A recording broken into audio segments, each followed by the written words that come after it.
أعوذ بالله من الشيطان الرجيم بسم الله الرحمن الرحيم ولا تكونوا كالذين تفرقوا واختلفوا من بعد ما جاءهم البينات وأولئك لهم عذاب عظيم يوم تبيض وجوه وتسود وجوه فأما الذين اسودت وجوههم أكفرتم بعد إيمانكم فذوقوا العذاب بما كنتم تكفرون وأما الذين ابيضت وجوههم ففي رحمة الله هم فيها خالدون تلك آيات الله نتلوها عليك بالحق وما الله يريد ظلما للعالمين ولله ما في السماوات وما في الأرض وإلى الله ترجع الأمور ولا تكونوا كالذي اور نہ ہو تم ان جیسے تفرقوا میں واختلفوا جنہوں نے جدائی ڈالی اور اختلاف کیا من بعد ما جاءهم البینات اس کے بعد کہ ان کے پاس واضح دلائل آ چکے تھے وَأُولَئِكَ لَهُمْ عَذَابٌ عَظِيمٌ یہی ہیں جن کے لیے بہت بڑا عذاب ہے اللہ تعالی ہم سب کو محفوظ فرمائے الحمدللہ یہدیکم اللہ ویصلح بالکم یوم تبیض وجوہ جس دن کچھ چہرے چمک رہے ہوں گے وتسود وجوہ اور کچھ چہرے کالے سیاہ ہوں گے فاما الذین اسودت وجوہہم بہرحال وہ جن کے چہرے کالے سیاہ ہو جائیں گے ان سے کہا جائے گا اکفرتم بعد ایمانکم کیا تم نے ایمان کے بعد کفر اختیار کیا فذوقوا العذاب بما کنتم تکفرون بس چکھو عذاب کا مزہ بسبب اس کے جو تم نے کفر کیا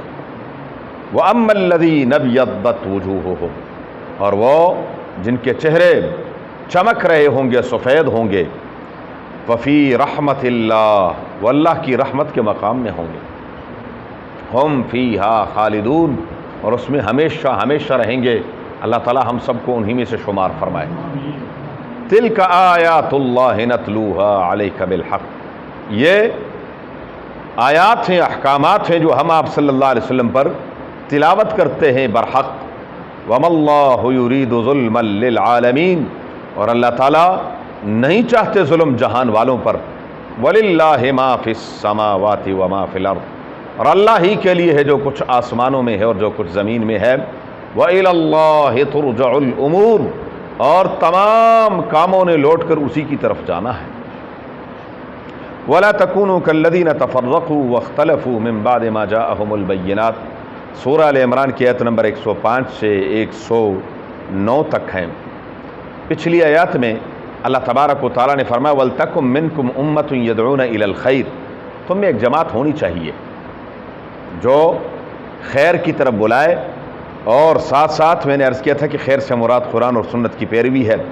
وَيَأْمُرُونَ بِالْمَعْرُوفِ وَيَنْهَوْنَ عَنِ الْمُنْكَرِ وہ امر بالمعروف کریں اور نہی عن المنکر کریں اچھائی کا حکم دیں اور برائی سے روکیں جہاں زبردستی آپ کا بس چلتا ہے تو وہاں زبردستی ہے اور جہاں آپ کا بس نہیں چلتا وہاں زبردستی نہیں ہے لا اکراہ فی الدین یہ اور معاملہ ہے دین میں آنے کے لیے اختیار ہے کوئی زبردستی نہیں ہے لیکن جب آ جائے پھر ہے سختی چوری کرو گے تو کیا ہوگا ہاتھ کٹیں گے برائی کا ارتکاب کرو گے بدکاری کا شادی شدہ ہو تو کیا ہوگا رجم ہوگا، سنسار ہوگا۔ غیر شادی شدہ ہے تو اس کو 100 کوڑے لگیں گے، کسی پر تہمت لگائے گا اور اس کو ثابت نہیں کر سکے گا تو 80 کوڑے لگیں گے۔ ہاں اندر نماز نہیں پڑھتا، نماز نہیں پڑھتا، پوچھ گچھ ہے، جی طالبان بیچاروں نے تھوڑا سا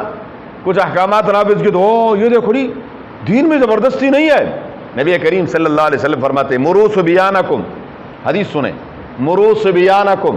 اپنے بچوں کو نماز کا کہو، نماز کا کہو، اذا بلغ 7، جب وہ 7 سال کے ہو جائیں۔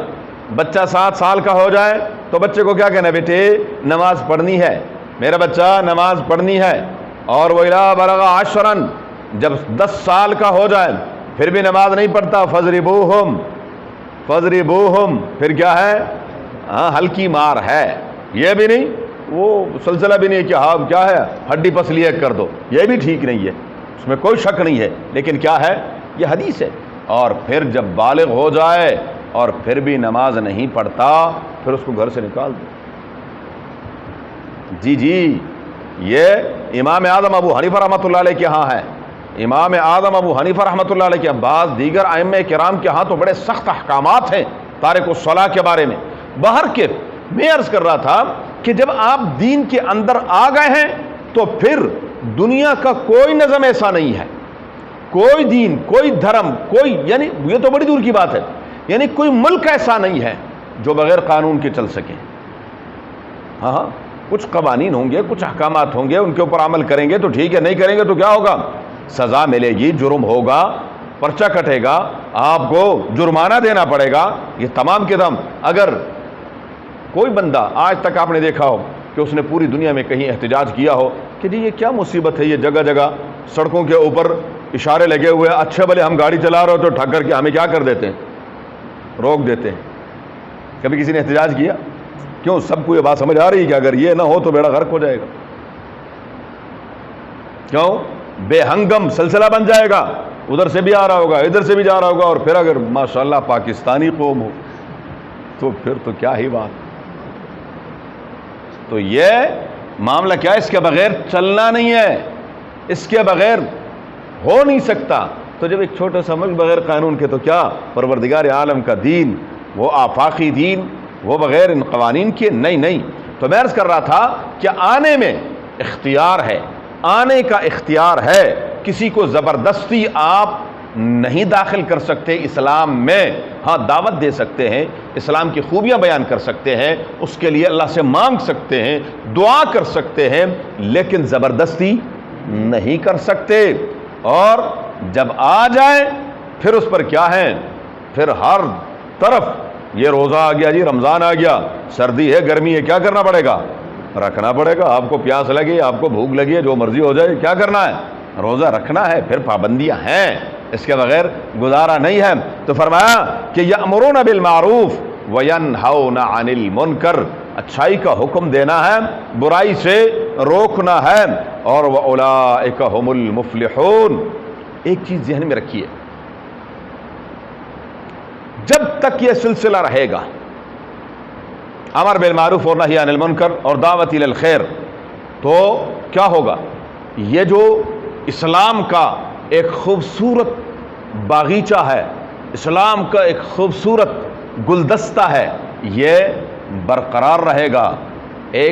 آپ ایک چھوٹا سا اپنے گھر میں گارڈن بناتے ہیں اور اس میں مختلف قسم کے پھول آپ نے لگائے ہیں بڑے مہنگے، اور ان کو آپ کیا کر رہے ہیں؟ روز باقاعدہ مالی رکھا ہوا ہے، وہ آتا ہے، اس کی گوڈی بھی کرتا ہے، اس کی شاخ تراشی بھی کرتا ہے، اور اس کو کیا ہے؟ پانی بھی دیتا ہے، سب کچھ کر رہا ہے۔ اب اگر وہ چھوڑ دے تو کیا ہے؟ چند دنوں کے اندر وہ ختم ہو جائے گا، یا سوکھ جائے گا، یا خودرو اتنا گھاس اور اتنی چیزیں اگ جائیں گی جو ان کے اوپر کیا ہو جائیں گی؟ غالب ہو جائیں گی، اور وہ بہترین قسم کے پھول، وہ تمام پودے، وہ سب کچھ ختم ہو جائے گا۔ یہی مثال ہے کہ اچھائی کے لیے محنت کرنی پڑتی ہے، اچھائی کے لیے، بنانے کے لیے، سنوارنے کے لیے محنت کرنی پڑتی ہے، اور برائی کے لیے محنت نہیں، بس صرف اچھائی کا کام چھوڑ دیں، برائی خود بخود آ جائے گی۔ وہاں کسی نے جھاڑیاں لگائی نہیں، خود بخود جھاڑیاں کیا ہیں، 2-3 مہینے کے اندر ایسی جھاڑیاں اگائیں گے کہ آپ کی سوچ سے زیادہ، ایسے گھاس اگ جائے گا کہ آپ کی سوچ سے زیادہ کہ یہ گھاس کہاں سے آ گیا، وہ پھر پھول نہیں رہیں گے۔ ایسے ہی یہ دین کا کام ہے، اگر یہ آپ کیا کرتے رہیں گے، اس کی دیکھ بھال کرتے رہیں گے، یہ دعوت کا کام کرتے رہیں گے تو کیا ہوگا، یہ اسی طرح پھلتا پھولتا رہے گا، ورنہ تو کہیں بدعات شروع ہو جائیں گی۔ خودرو پودے کیا ہیں، یہ بدعات ہیں، کہیں بدعات شروع ہو جائیں گی، اور نہیں جی ہمیں جذبہ ہی بڑا ہے، ہم نے تو یہ نیکی بھی کرنی ہے، یہ بھی نیکی کرنی ہے، وہ بھی نیکی کرنی ہے، نیکی کے نام پر دین کا بیڑا غرق کر دیں گے، اور پھر کیا ہے پتہ بھی نہیں چلے گا۔ تو ایک دن آئے گا کہ وہ پودے خشک ہو جائیں گے، اللہ نہ کرے کہ سنت کے وہ جو پھول ہیں وہ جھڑ جائیں، ختم ہو جائیں، اور ان کی جگہ بدعات لے لیں، غلط عقائد اور غلط افکار و نظریات لے لیں۔ اس لیے فرمایا کہ نہیں کیا کرنا ہے، امر بالمعروف اور نہی عن المنکر کرنا ہے، یہ محنت کریں گے تو آپ کا دین بچا رہے گا، اور اگر یہ نہیں کریں گے تو پھر کیا ہے، یہ سلسلے ایسے ہی ختم ہو جائیں گے۔ وَلَا تَكُونُوا كَالَّذِينَ تَفَرَّقُوا، مزید تفصیل ہے اگلی آیات کی، اس پر انشاءاللہ پھر بات کریں گے، اور انشاءاللہ درس اب عید کے بعد ہی انشاءاللہ العزیز، اللہ نے چاہا تو کہیں جا کے جو اگلا پیر آئے گا اس پہ انشاءاللہ العزیز ذکر۔ اللہم صلی علی محمد وعلی آل محمد کما صلیت علی ابراہیم وعلی آل ابراہیم انک حمید مجید، اللہم بارک علی محمد وعلی آل محمد کما بارکت علی ابراہیم وعلی آل ابراہیم انک حمید مجید، اللہم ارحمنا بالقرآن العظیم، اللہم ارحمنا بالقرآن العظیم، اللہم ارحمنا بالقرآن العظیم واجعلہ لنا اماما ونورا وہدا ورحمة یا رب العالمین، اللہم ذکرنا منہ ما نسینا وعلمنا منہ ما جہلنا وارزقنا تلاوته آناء الليل وأطراف النهار واجعله لنا حجة يا رب العالمين، اللهم نور قلوبنا بالقرآن وزين أخلاقنا بالقرآن ونجنا من النار بالقرآن وادخلنا الجنة بالقرآن، اللهم يا مقلب القلوب، اللهم يا مصرف القلوب ثبت قلوبنا على دينك وطاعتك، اللهم حصل مرادنا ويسر أمورنا، اللهم حصل مرادنا ويسر أمورنا، اللهم حصل مرادنا ويسر أمورنا بجاه حبيبك المصطفى ونبيك المرتضى صلى الله عليه وآله وأصحابه أجمعين برحمتك۔